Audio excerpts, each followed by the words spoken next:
And good morning. This is Evangelist Jeff Hansen.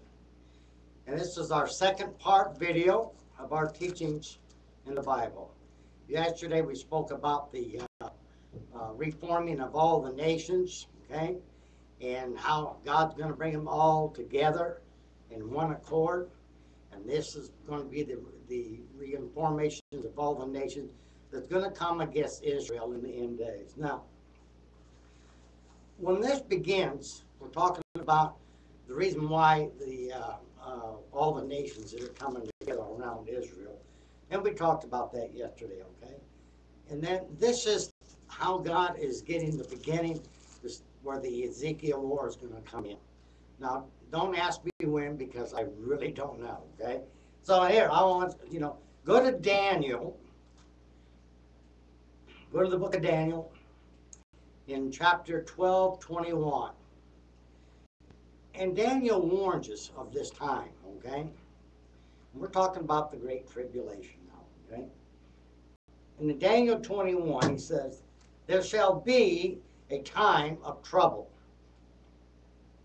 such as never was, and since there was a nation.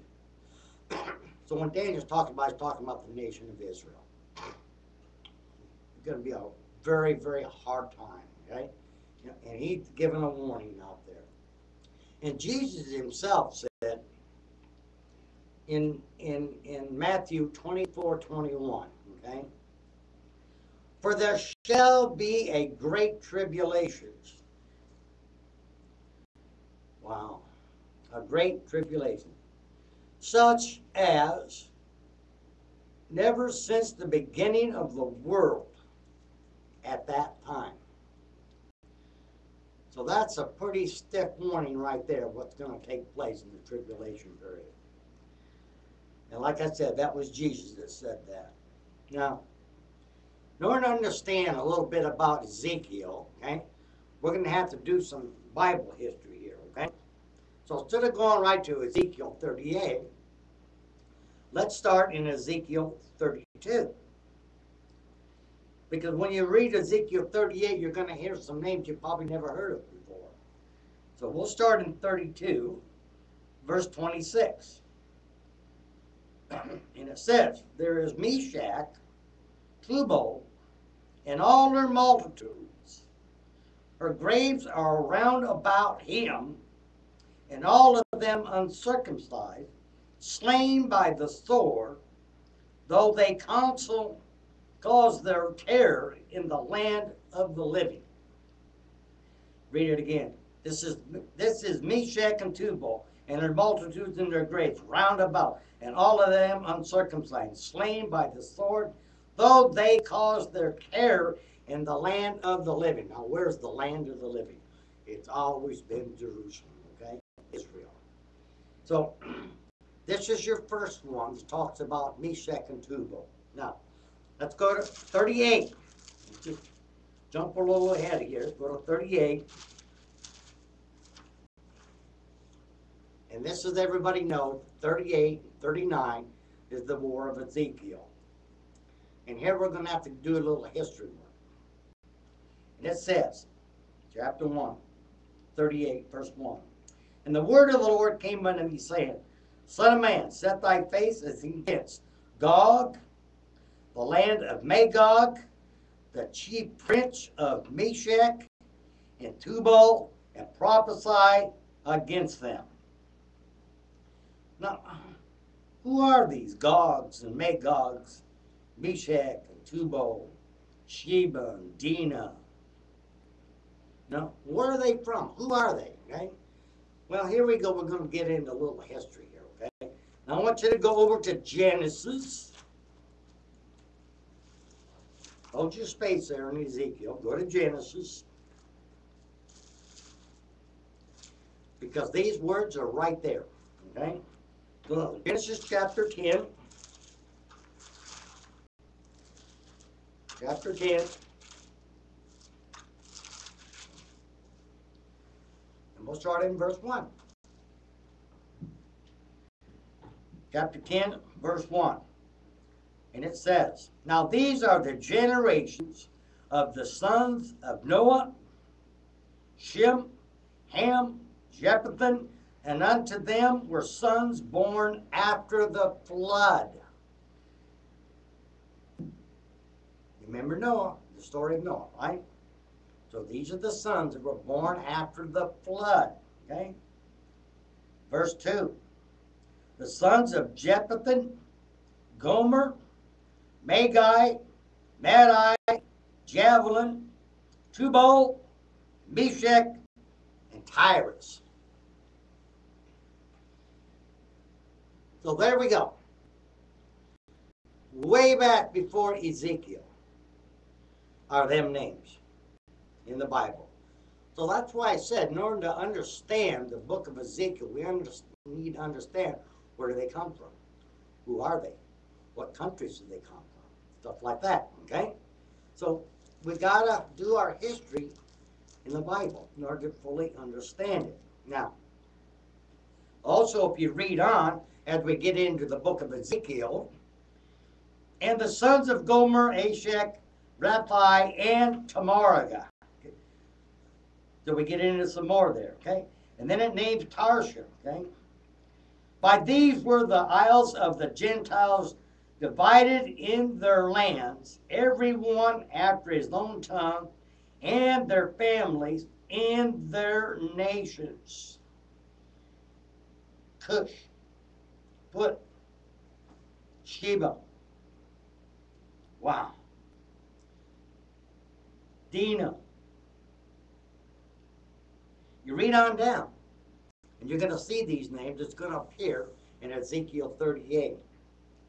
So that's why I said we need to do a little research here and understand the history of the Bible, where God says that all this starts and where these generations come. Now, the archaeologists have traced these names back to the extreme north of Jerusalem. Very extreme. So everything is taken from Jerusalem. So if you go to your map on Jerusalem, or a globe, a world map, and you go from Jerusalem, and you take a ruler or a string and make it right up to the North Pole. From Jerusalem to the North Pole, extreme north, okay? And it goes right through Moscow. That's Meshach. So now we know where we're talking from Jerusalem to the extreme north, okay? Which goes right through Moscow. So there's where we get into the king of the north that will come down, make the alliance with all the rest of the nations that's already been coming together, okay? Reformation of all the nations, okay? Which are going to be 10 with Russia. Now that's what we're talking about. We were talking about yesterday about the reformation of all the nations.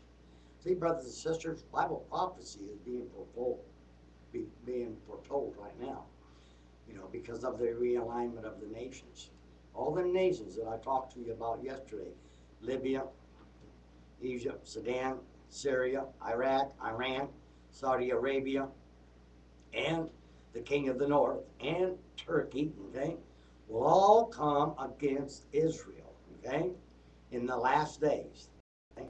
So, the next video that we're going to be making, okay, is going to be part 3, okay, is going to be, we'll get into the actual Ezekiel again, okay. Now, go to Ezekiel once before I close here today, okay. Now remember, I've only got 15 minutes per video to do these teachings. 38. The word came unto me, saying, Son of man, set thy face against God in the land of Magog, the chief prince of Meshach, Tubal, and prophesy against them. Now, Gog there that you see. You say, well, who's Gog? Gog is the plain, he is the leader. He is the chief prince. He is the head of that person, Russia, that's coming down to invade Russia, okay? Now, like I said before, we'll get into this. There's many things that's going to take place before that time. But this is the beginning right there. But I want you to know that Gog is the head chief prince. Now, you've all heard, because of the word Rosh, R-O-S-H, okay, which means Russia, okay, and that's what I believe, okay. But when you look up head, H-E-A-D, in the Hebrew word, it means Rosh. That's where Rosh comes in at, okay? So the Jewish people, when they read that, the head of the chief prince of Gog, what they're talking about there, is the head in Hebrew is Rosh, which we're going to be talking about later. It's going to be Rasha, okay? So that's where Rosh comes in and on the Bible, okay? And we all know that Russia, okay, is Rosh. Rosh is Russia, okay, because it's the head chief, and he's from the extreme north. It's called the King of the North. So now you got a little bit of history in here, where these words and stuff come from. In our part 3, we're going to get into chapter 38. How's the war going to be won? Who's going to win it? How is it being won? Okay, I'll tell you right now, it's called the sword of the word that will win this battle.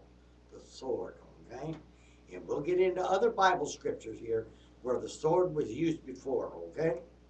So I just, this is going to be a good, I know you watched this yesterday, the first part of our video yesterday, and a lot of you people watched it. Because, see, I have on my YouTube, every one of you guys out there that click on, okay, it clicks on my number, how many people viewed this video. I'll tell you what, yesterday, I have never seen so many people come on and watch that first part 1, Re-Alignment of the Nations. Everybody on YouTube was watching her, okay? So this must be a very interesting subject, because it is with me, okay? Because we're living in some very exciting days. So we'll be back with you tomorrow for more Bible teachings on the Ezekiel War. God bless.